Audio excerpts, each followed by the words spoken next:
साताऱ्याच्या फलटण उपजिल्हा रुग्णालयातील महिला डॉक्टरची आत्महत्या। पीएसआयनं बलात्कार केल्याचा सुसाईड नोटमधून खळबळजनक आरोप। मानसिक त्रास दिल्याचा सुद्धा उल्लेख।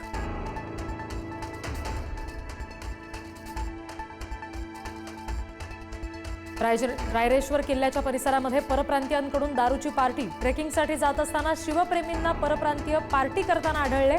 शिवप्रेमींकडून दारू पार्टी करणाऱ्यांना चोप।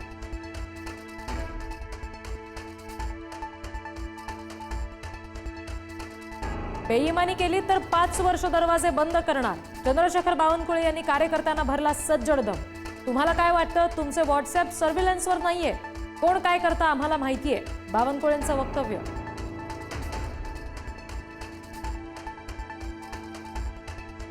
मुरलीधर मोहोळ यांचे पुण्याचे महापौर असताना बिल्डरची कार वापरायचे। रवींद्र धंगेकर यांचा नवा आरोप। कोथरूडच्या बडेकर बिल्डरची गाडी वापरल्याचा धंगेकरांचा दावा।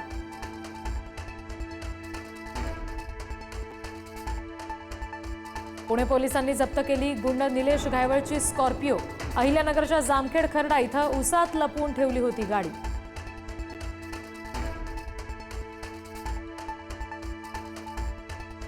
जतमधील राजाराम बापू पाटील कारखान्याचं नाव अज्ञातांनी बदललं।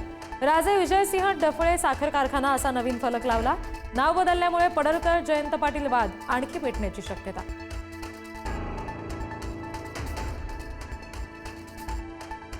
सोमवारी होणाऱ्या ठाकरेंच्या निर्धार मेळाव्यामध्ये आदित्य ठाकरे फोडणार bogus voting bomb. Rahul Gandhi यांच्याप्रमाणे सादरीकरण करत मांडणार महत्त्वाचे मुद्दे। वरळी डोममध्ये होणार भव्य मेळावा।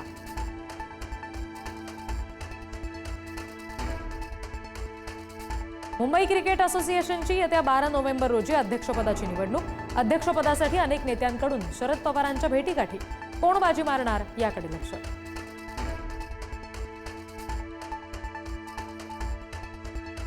दिवाळीमध्ये सत्ताधारी आमदारांना एका ठेकेदारानं 21 डिफेंडर भेट दिल्याचा हर्षवर्धन सपकाळ यांचा धक्कादायक दावा। 21 आमदार कोण आणि भेट देणारा ठेकेदार कोण? महाराष्ट्र सस्पेन्समध्ये।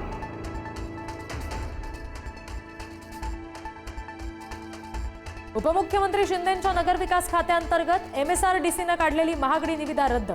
जास्त खर्च आणि भूसंपादनापूर्वी निविदा काढल्यामुळे ती रद्द केल्याची अनौपचारिक गप्पांमध्ये मुख्यमंत्र्यांची माहिती।